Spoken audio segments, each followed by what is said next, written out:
Hey everyone, I am Rebecca from ChemKnits, and let's leave no dye behind. I have some dye with guar gum. We have got, I think this was fluorescent fuchsia. This one is avocado with maybe a tiny bit of pink added to it. This is a mixture of Dharma silver gray and pecan brown. And these are left over from the March 2020 ChemKnits dye along. And we're going to use these dyes low immersion on some yarn. In my dedicated dye pan here, I have 8 cups of water, and I'm going to add about 2.5, close to 3 tablespoons of white vinegar. For the yarn base today, we're going to use Hawthorne DK, which is a 2-ply yarn that is the same fiber content of the Hawthorne sock yarn from Knit Picks that we love. This yarn is 80% superwash fine Highland wool, 20% polyamide. And I'm so happy that it is still 2-ply, I think. Yeah, it's still 2-ply, so it's fairly high twist, and I think it'll take up color really beautifully. I'm going to turn on the heat now. I have never dyed this yarn base before, but I did use Hawthorne sock blanks in the March 2020 ChemKnits dye along live stream, and so it just felt appropriate to use this for some of that leave no dye behind. Now, please excuse any chaos in the background. Everybody is home for the near future, and so there's a lot of yelling and screaming and playing going on upstairs. Okay, we are nice and hot. I'm going to reduce the heat. If you want to learn more about the Hawthorne yarn base, the pans, the zip ties, any of the tools and equipment I'm using, I do have affiliate links in the video description. I still have a paintbrush that I was using, so I didn't really know what was going to happen. I was like, maybe I could try painting on, and not really. That was a bit odd, but maybe what I should do instead is pour. I kind of wish I just poured over here. I'm curious, and I will now pour over it. There's definitely still color in here. I am curious about the spread that we may or may not see. I think what I'm going to try to do with the brush now is add some of this color towards these edges. Let's add some over here. I'm using it sort of like a spatula because what I'm curious about, so these globs over here are more in liquid than on top of the yarn. So I don't know like what we'll see, if we'll see some spread or what, but I think I'm feeling determined to allow that spread to happen. I'm still going to try, let's see, it's not going to be a regular repeating colorway, but let's add just some more blips. Paint. Ooh, this feels very paint splattery. Ooh.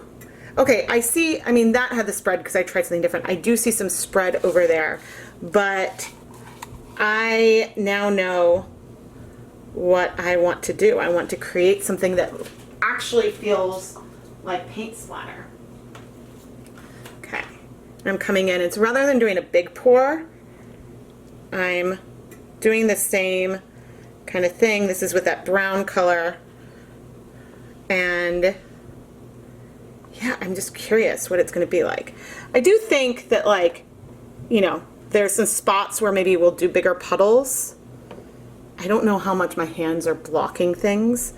If I did not already have a paintbrush that I was using, I don't know if that's the tool that I would actually go for now, but this random effect is cool. And this is a very, very clear example of me looking at what the dyes are doing and going with it. I think in the past there was a time when maybe I had it a little more dilute, and so like I spread it more, and that was something I was definitely interested in doing. Oh, okay. I definitely have a lot more of this brown color, but I want to go get some of the green too, because why not? Why not go and let this color sort of dribble on here and see what our finished yarn will look like. And so this time I'm scooping up the dye on the paintbrush, and ooh, I really can get it to drizzle on. Oh, that's cool. I have never done something like this before. And that is what is so fun, seeing how like differently, I mean, you could do something like that with a squirt bottle, but right now, and that effect that we're seeing and feeling right now is going to feel very different in a little while, but it's just different. I'm curious what kind of color penetration we'll see. Right now, I expect that like the pink and that brownish color will penetrate more than the green. Goodness, it is taking so much control for me to not just poke it. All right, I think what I'm gonna do is wait about 15 minutes, and then we will come back and shift things around as needed. But there's absolutely pink color spread going through here, but I have a feeling there will be some sharp lines in the end. After 15 minutes, I'm now coming in with a spoon to see, oh yeah, we still have lots and lots of pigment that hasn't dissolved in here. So if I touch it, that's going to move things around. So I am going to move things around. I could leave it and let it sit more, but that guar gum might not, whoop, that's hot. That guar gum might not dissolve well, and we see these pigments coming around. I think the colorway is still going to be really, really fun, but maybe if I had diluted the guar gum mixture, not from the pigmentation perspective, but just from the thickened perspective. It needs some movement over here to help that pigment dissolve and therefore bind to our yarn. So I am going to come in, because, I mean, why not, and add a bit more green.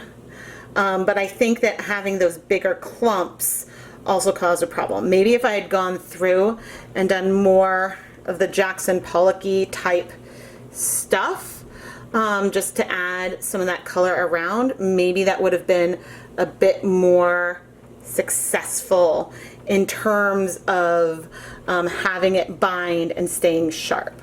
But we did see spread because the colors could absorb to it. So I am open to exploring guar gum more in the future when it comes to all of these dyes. But this was a really fun way to play around with it. And whoa, we are blown out. Anyway, I'm gonna let this sit for another 15 minutes, and then I think we'll probably come and add more water to it. I think that this color is so pretty. I think that if you wanted to get those sharp, sharp lines, like we sort of got when we first poured it, then you should try this not immersion, but just on a countertop. I'm adding a bit of a pre-soak that has some water with vinegar just into the pan to increase that volume a bit. There is some pigment that I can see on the sides of the pan, and I see a tad like floating around. So I think I'm just gonna let it heat a little bit longer and then turn off the heat entirely to let it cool here in the pan. As for the rest of all of the guar gum, let's try to dissolve it in some water. Like if I just pour it in, that patterning is pretty cool. That's cool, it's heavy, it's staying towards the bottom, but now you can see it's starting to dissolve. If I add more water to it, it'll dissolve a bit faster. But I'm gonna go ahead and add warm water to each of the cups, and then add it here to this warm dye bath that I had used for steaming. There's no vinegar in it yet, at least I don't think. Okay, we'll be rinsing all of it a number of times, and I am combining what is left of these three colors together. I'm okay with this because there's a lot more of the brown and green than there is of the pink. but I'm also okay if we get a really, really pretty brown out of all this. So, okay, I am gonna come and keep stirring. I do want the stuff to dissolve, but I am gonna off camera just finish rinsing these out. You guys, what color do you think this is? I can't really tell. It feels brownish. All right, let's go get some yarn. I have a skein of Stroll fingering weight yarn, which is 75% superwash merino, 25% nylon.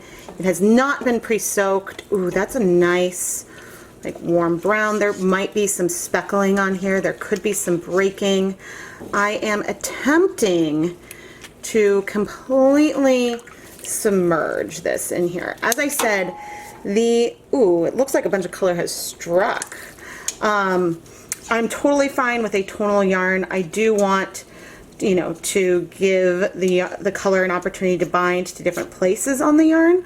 But since if there was some acid in here already, things would have just started striking so fast that I don't think I would have been able to get that much spread on the color. So what I'm doing now, in an effort to leave no water behind, this is a pre-soak that had some water and vinegar in it. I'm adding a lot of it because why not? I have it. And now I'm going to turn on the heat. You can see a lot of the pigment has absorbed already, just because there was some of that heat there and some acid. But I am going to turn it on and heat it for about 20 minutes so we can absorb all of this color.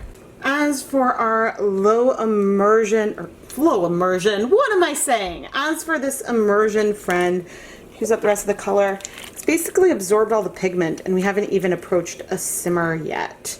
It takes a long time to heat up this kind of pot of water. But I am going to leave it in here just a bit longer and then set it aside to cool so that way we can go and wash it. But I'm really pumped about this color. We might see some bleeding as we wash our yarn today, but only because there could have been some globs that just didn't dissolve. I really didn't move things very much, but oh, it's also possible those globs just stayed in our basin. But I think that this is beautiful. We got this very neutral brown from combining what was left over the colors together. And it's quite different from how this skein looks. I am really, really happy with how the Hawthorne Decay, I think that's the weight. If it turns out that it's sport or something, I will come back in and correct myself on the screen. But I like the way that it took up the dye, and I know I'm excited to play with the yarn base more. This one excites me more than the Stroll. Stroll's available in a sport weight yarn from Knit Picks, and that one doesn't excite me as much as the DK weight of the high twist. Maybe that's because I don't care about the nylon content as much when I'm using yarn, and so I think, granted, the Hawthorne DK does have the polyamide, it has that nylon in it, but it has a different twist structure to what Switch DK has. Because otherwise a DK base that I love, love, love to use. So I always like it when there's something, when they release a base in a different yarn weight that gives us something that was missing from the collection they're offering already. Of course, there's many, many places where you can buy bare yarn. I actually have a list that I curated, well, at one point, I think like 10 years ago, but then also a couple of years ago, I updated it, of a bunch of different sources of where to buy bare yarn. Clearly, like, I buy a lot from Knit Picks. I am a Knit Picks affiliate, but I've been using their yarn so long that that's a big reason why I still order from them. But anyway, I'm gonna go put this through my spin dryer and hang it up to dry, and we'll come back for some conclusions. But if you want to learn more about the materials and stuff I'm using and to support the channel at the same time, I do have a lot of affiliate links in the video description. Well, we got two beautiful colorways with our Leave No Guar gum behind. I had a lot of fun splattering that paint in. Clearly the colors spread. We've got a pastel sort of tan around the whole skein of yarn, but there are patches where the color is pretty sharp, and those edges are still sharp versus being a little more blended out like we might see with immersion dyeing. So there's some elements in here that you can sort of tell that the guar gum was there only because we knew it was there. I don't think I'd go out of my way to mix a guar gum mixture for immersion dyeing. I don't think that the added benefit is worth the trouble, but you certainly can use up any guar gum mixtures that you have, and so that's really, really nice. I think this was my first time dyeing the Hawthorne DK, and I really like it. I like the thick plies, I like that high twist, and I'm really excited to play around with it more. This brown tonal is lovely.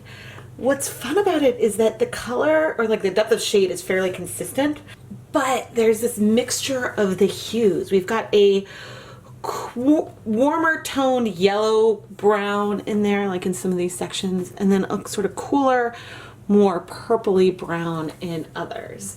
And I think that this tonal yarn will mix up really, really beautifully when knit or crocheted or whatever it is you might want to do with it. I think it's also especially fun that this leave no dye behind color is not one that I would probably have ever created intentionally.